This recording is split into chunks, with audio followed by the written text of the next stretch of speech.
जा दिन सदगुरु भेटिया 100 दिन लेके जान, बाकी का समय व्यर्थ गया बिना गुरु के ज्ञान। नमस्कार, ऐसी न्यूज़ चैनल पर एक बार फिर से आप सभी का स्वागत है। दर्शकों, जब समाज अंधविश्वास, पाखंड और कुरीतियों के जाल में उलझ रहा था, जब नशा, रिश्वतखोरी, जारी भ्रष्टाचार समाज को अंदर से खोखला कर रही थी, तब एक संत ने शास्त्रों से प्रमाणित आध्यात्मिक क्रांति का बिगुल बजाया। उनके सामाजिक कार्यों की अगर हम बात करें तो दहेज मुक्त भारत अभियान, नशा मुक्त भारत अभियान, भ्रष्टाचार मुक्त भारत अभियान, बेटी बचाओ जैसे सामाजिक अभियानों के माध्यम से स्वच्छ और संस्कारित समाज की नींव रखी। दर्शकों, उस महान संत का नाम है जगत गुरु तत्वदर्शी संत रामपाजी महाराज। 17 फरवरी 1988 यह वो ऐतिहासिक दिन है जिस दिन उन्हें अपने गुरु स्वामी रामदेवानंद जी महाराज जी से गुरु दीक्षा प्राप्त हुई थी। इसे बौद्ध दिवस के उपलक्ष्य में मनाया जाता है।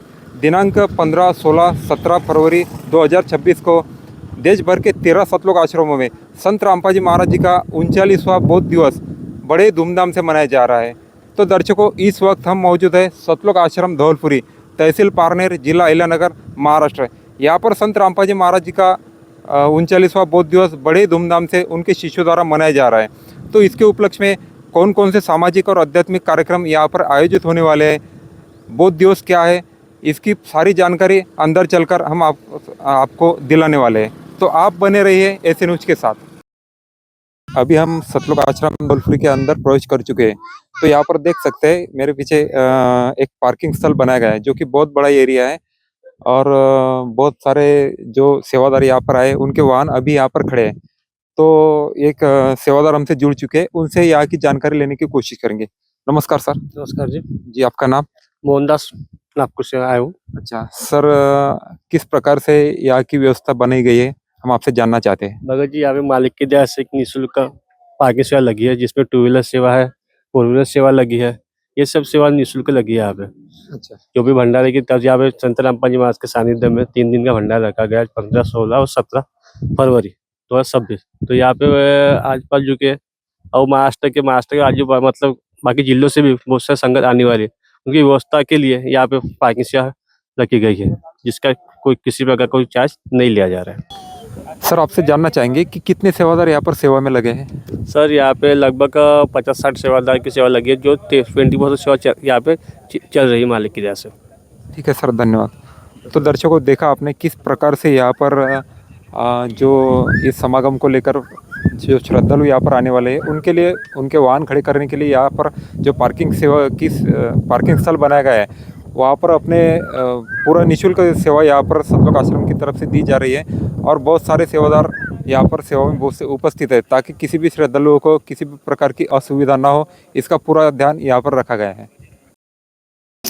दर्शकों, अभी आश्रम के अंदर पहुँचे हैं तो यहाँ पर आप देख सकते हैं बहुत बड़ा पंडाल यहाँ पर तैयार किया गया है जो कि यहाँ पर भंडारा स्थल बनाया गया है। तो इस तरफ आप देख सकते हैं माताओं बहनों के लिए अलग से भंडारे की व्यवस्था की गई, साथ ही साथ इधर भक्तों के लिए भंडार की व्यवस्था अलग से की गई है। अंदर चलकर देखते हैं किस प्रकार से यहाँ पर व्यवस्था बनाई गई है। दर्शकों, अभी हम पहुँचे हैं माताओं बहनों के भंडारे में।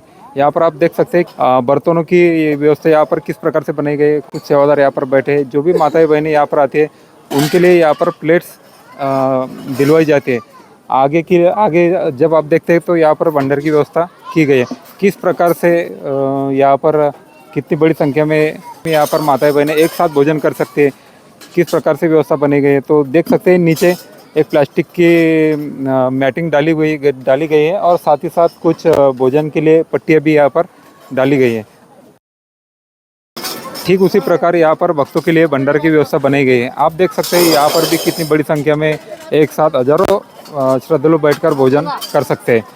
सतलोक आश्रम की तरफ से यहाँ पर स्वच्छता का रखरखाव भी बहुत अच्छी तरीके से किया गया है ताकि किसी भी प्रकार की अव्यवस्था यहाँ पर श्रद्धालु के लिए ना हो, इस बात का पूरा ख्याल यहाँ पर रखा गया है। दर्शकों, संत रामपाजी महाराज जी के 39वें बौद्ध दिवस के उपलक्ष्य में जो महासमागम आयोजित किया गया है उस महासमागम में विशाल भंडारे की तैयारी किस प्रकार से चल रही है वो हम आपको इस वीडियो के माध्यम से दिखाना चाहेंगे। अभी हम मौजूद है रसोई घर में। आप देख सकते हैं कितना बड़ा रसोई घर यहाँ पर बनाया गया है और जो विशाल भंडारे की तैयारी है अभी आप मेरे पीछे देख सकते हैं किस प्रकार से यहाँ पर संत रामपाजी महाराज जी के जो अनुयायी है, जो शिष्य है वो यहाँ पर खड़े हैं और जो हलवाई है वो यहाँ पर बैठे हैं। तो थोड़ी ही देर में यहाँ पर लड्डू बनाने की जो सेवा है वो शुरू हो जाएगी। अभी यहाँ पर जो संत रामपाल जी महाराज जी के शिष्य है वो अपने गुरुवाणी के माध्यम से, मंगलाचरण के माध्यम से लड्डू बनाने की सेवा स्टार्ट करेंगे। यहाँ पर जो भी शुभ कार्य किया जाता है उससे पहले मंगलाचरण बोलकर ही उसकी तैयारी हो जाती है। दर्शकों, आप देख सकते हैं अभी यहाँ पर जो संत रामपाल जी महाराज जी के शिष्य हैं वो अपने अभी मंगलाचरण को शुरुआत हो चुकी है। इस मंगलाचरण के साथ साथ अभी यहाँ पर आप देख सकते हैं किस प्रकार से बूंदी के लड्डू यहाँ पर बनाए जा रहे हैं। आप देख सकते हैं किस प्रकार से यहाँ पर हलवाई बैठे हैं और इस विशाल भंडारे में जो पकवान बनने वाले हैं जिसमें जो बूंदी के लड्डू है वो बनाने की शुरुआत अभी यहाँ पर हो चुकी है।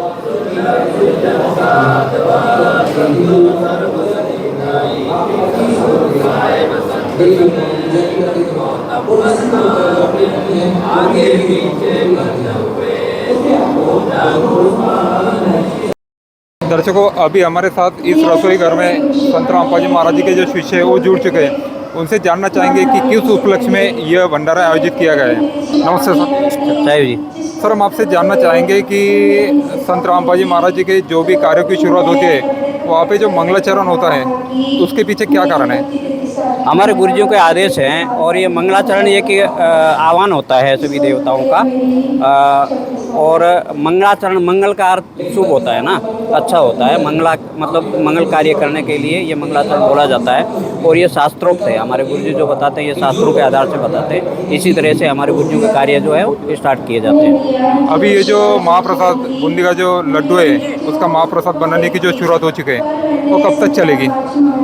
ये आज और कल लड्डू बनेंगे, कल रात से फिर जलेबी बनेगी। लड्डू और जलेबी दोनों प्रसाद के लिए इस भंडारे 3 दिन का जो कार्यक्रम है 15, 16 और 17 तारीख को, उसमें लड्डू और जलेबी दोनों चलेंगे। ये लड्डू बनाने में क्या इस्तेमाल किया गया है? लड्डू बनाने में देसी घी इस्तेमाल किया जाता है। उसके बाद में फिर वो बेसन वगैरह जो भी है, चीनी वगैरह जो लगता है वो किया जाता है, लेकिन प्योर देसी घी इस्तेमाल करते हैं। ठीक है सर, धन्यवाद। सच्चा है। तो दर्शकों, देखा आपने यहाँ पर जो भी भंडारा बनाया जाता है वो पूरे देसी घी का भंडारा बनाया जाता है यहाँ पर।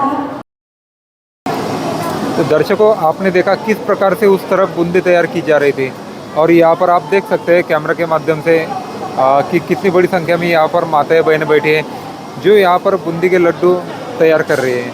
दर्शकों, इस विशाल महासमागम में बहुत बड़ी संख्या में श्रद्धालु आने वाले हैं, तो उसके लिए यहाँ पर बूंदी के लड्डू तैयार किए जा रहे हैं। साथ ही साथ आप यहाँ पर देख सकते हैं कि यहाँ पर स्वच्छता का कितना ज़्यादा ख्याल रखा गया है। हर माताओं बहनों के मुंह पर मास्क लगाए गए हैं और सिर पर टोपी पहने गए हैं ताकि किसी भी प्रकार की गंदगी यहाँ पर ना हो।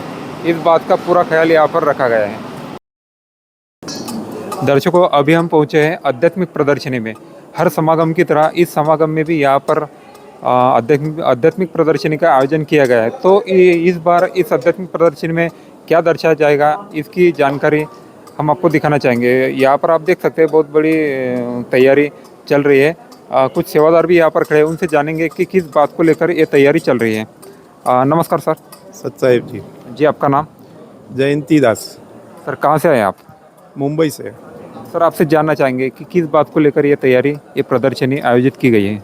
ये संत रामपाल जी महाराज के बोध दिवस के उपलक्ष्य में सब तैयारियां चल रही है, जहां 15, 16 और 17 को यहाँ विशाल भंडारा होने वाला है। तो उसकी पूरी तैयारी और उसके अंदर प्रदर्शनी के अंदर पूरा दिखाया गया है कि उनको। सर, इस प्रदर्शनी के अंदर क्या दर्शाया जाएगा, क्या जानकारी मिलने वाली है? इसमें संत रामपाल जी महाराज के बारे में, जो जीवन के बारे में जो हुआ पहले वो, और आगे जो कब उन्होंने नाम लिया है और फिर बाद में उनको कैसे उनको ज्ञान मिला अपने गुरु रामदेवानंद जी महाराज जी से, तो उसके बारे में ये सब बताया जाएगा। ठीक है सर। हर बार जो प्रदर्शनी आयोजित होती है उसमें बहुत सारे धर्म ग्रंथ भी रखे जाते हैं, क्या इस बार भी ये सब यहाँ पे व्यवस्था होगी? जी, धर्म ग्रंथ सब रखे जाएंगे। उसके बारे में अपने गुरुजी ने उनको ग्रंथ को खोल के दिखाया है कि ग्रंथों में क्या लिखा है और अपन फिलहाल ये कलयुग के अंदर कौन सी पूजा कर रहे हैं, तो उसके बारे में गुरुजी ने अपने ग्रंथों को खोल के बताया कि इसमें यहाँ पे ये लिखा है, तो आप भी खुद जानिए कि भाई इसमें क्या लिखा है और कौन सी पूजा करनी चाहिए। ये प्रदर्शनी देखने के लिए कुछ पैसे वगैरह लिए जाएंगे? नहीं, ये प्रदर्शनी और पूरा पूरा विशाल जो भंडारा है वो सबका सब पूर्ण रूप से फ्री है। यहाँ पे खाना पीना वो भी रहना सब फ्री है। और प्रदर्शनी के अंदर पूरा पूरा एकदम व्यवस्थित उनको पूरा ज्ञान के बारे में भी बताया जाएगा कि अपने ग्रंथों के अंदर क्या लिखा गया है। ठीक है सर, धन्यवाद। जी, सच है। तो दर्शकों, देखा आपने इस प्रदर्शनी में भी संत रामपाल जी महाराज जी के जो जीवन परिचय, उनका उनकी शिक्षा कहाँ संपन्न हुई, क्या जॉब किया उन्होंने, कैसे स्वामी रामदेवानंद जी महाराज जी से उन्होंने गुरु दीक्षा ली, उनका जो पूरी जीवन यात्रा है, उनका जो जीवन का संघर्ष है, उस संघर्ष के बारे में और आज तक संत रामपाल जी महाराज जी ने कौन कौन से सामाजिक कार्य किए उसके बारे में यहाँ पर पूरी जानकारी डिटेल से इस आध्यात्मिक प्रदर्शनी में दर्शाई जाएगी। साथ ही साथ यहाँ पर हर समागम की तरह सभी धर्मों के जो पवित्र सदग्रंथ होते हैं, संत रामपाल जी महाराज जी के जो शिष्य होते हैं वो हमेशा बताते हैं कि हमारे गुरु जी सभी धर्म ग्रंथों के अनुसार ज्ञान देते हैं। तो सभी धर्म ग्रंथ यहाँ पर रखे जाएंगे। जो नए श्रद्धालु आते हैं, जो भी भक्त लोग आते हैं, उनकी शंका समाधान की व्यवस्था भी यहाँ पर की जाएगी। दर्शकों, अभी हम पहुँचे पंडाल के दूसरी तरफ, जहाँ पर आप देख सकते हैं कि बहुत सारे सेवादार यहाँ पर कुछ सेवा कार्य में लगे हुए हैं। किस वजह से ये सेवा चल रही है, क्या यहाँ पर आयोजित किया जाएगा, तो एक सेवादार यहाँ पर खड़े हैं, उनसे जानेंगे। नमस्कार सर। नमस्कार सर, आपका नाम? उकेश दास सर, आपसे जानना चाहेंगे कि किस बात को लेकर यहाँ पर तैयारी चल रही है? जी। यहाँ पे संत रामपाल जी महाराज के बौद्ध दिवस के उपलक्ष्य में ब्लड डोनेशन के लिए ये कैंप लगाया गया है। ठीक है सर, धन्यवाद। तो दर्शकों, देखा आपने संत रामपाल जी महाराज जी का जो 39वां बौद्ध दिवस है, उसके उपलक्ष्य में यहाँ पर ब्लड डोनेशन का, रक्तदान शिविर का आयोजन यहाँ पर किया जाएगा। तो उसकी तैयारी यहाँ पर कितने अच्छे तरीके से यहाँ पर जो सेवादार है कितने तन मन धन से यहाँ पे सेवा में लगे, ताकि आने वाला जो समागम है वो अच्छे तरीके से यहाँ पर आयोजित किया जा सके। दर्शकों, अभी हम खड़े हैं इस मुख्य पंडाल में, जहाँ पर आप देख सकते हैं कि दरबार साहिब को सजाने की तैयारी किस प्रकार से चली हुई है। आप यहाँ पर देख सकते हैं बहुत बड़ी संख्या में यहाँ पर जो महिला सेवादार है वो दरबार साहिब को सजाने के लिए रंगी बिरंगे फूलों की मालाएं, फूलों के गुच्छे तैयार कर रही है।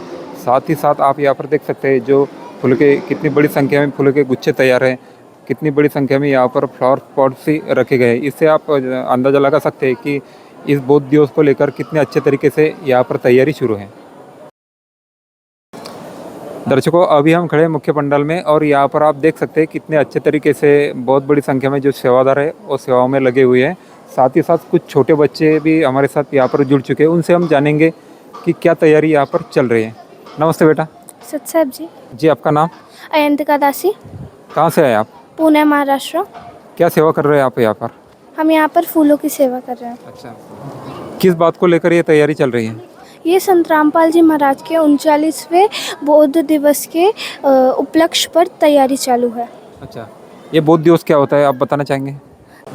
ये वो दिन है जब हमारे संत रामपाल जी महाराज को स्वामी रामदेवानंद जी महाराज के द्वारा नाम दीक्षा प्राप्त हुई थी। अच्छा, ठीक है, धन्यवाद।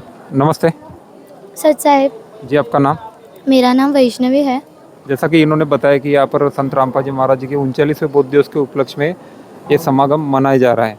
तो इस समागम में क्या क्या कार्यक्रम आयोजित होने वाले हैं? इस समागम में जैसे गरीबदास जी महाराज जी के अमृतवाणी का 3 दिवसीय अखंड पाठ, निशुल्क नाम दीक्षा, रक्तदान शिविर, आध्यात्मिक प्रदर्शनी, 3 दिवसीय भंडारा और दहेज मुक्त विवाह जैसे कार्यक्रम मतलब आयोजन किया जा रहा है। ठीक है, धन्यवाद। तो दर्शकों, आपने देखा कि संत रामपाल जी महाराज जी के 39वें बौद्ध दिवस के उपलक्ष्य में यहाँ पर ये तैयारी चल रही है। 17 फरवरी 1988 को संत रामपाल जी महाराज जी को उनके गुरुदेव स्वामी रामदेवानंद जी महाराज जी से गुरु दीक्षा मिली थी। उसके उपलक्ष्य में यहाँ पर ये बौद्ध दिवस की तैयारी शुरू है। साथ ही साथ जो बौद्ध दिवस के उपलक्ष्य में समागम आयोजित किया गया है उसमें 3 दिवसीय गरीबदास जी महाराज जी के अखंड वाणी का पाठ, विशाल भंडारा, रक्तदान शिविर, दहेज मुक्त विवाह और आध्यात्मिक प्रदर्शनी का भी आयोजन यहाँ पर किया गया है। दर्शकों, अभी हम खड़े हैं मेन पंडाल में दरबार साहिब के सामने, जो हर समागम में एक मुख्य आकर्षण का केंद्र रहता है। आप मेरे पीछे देख सकते हैं दरबार साहिब को किस तरह से कितने अच्छे रंगी बिरंगे फूलों से सजाया गया है। आसन पर संत रामपाल जी महाराज जी का फोटो भी विराजमान किया गया है और साथ ही साथ आप ऊपर देख सकते हैं पूर्ण ब्रह्म कबीर साहिब जी की एक बहुत बड़ी तस्वीर ऊपर लगाई गई है। साथ ही साथ इस तरफ आप देख सकते हैं कि हर समागम में यहाँ पर आदरणीय संत गरीबदास जी महाराज जी के अखंड वाणी का 3 दिवसीय अखंड पठन यहाँ पर किया जाता है।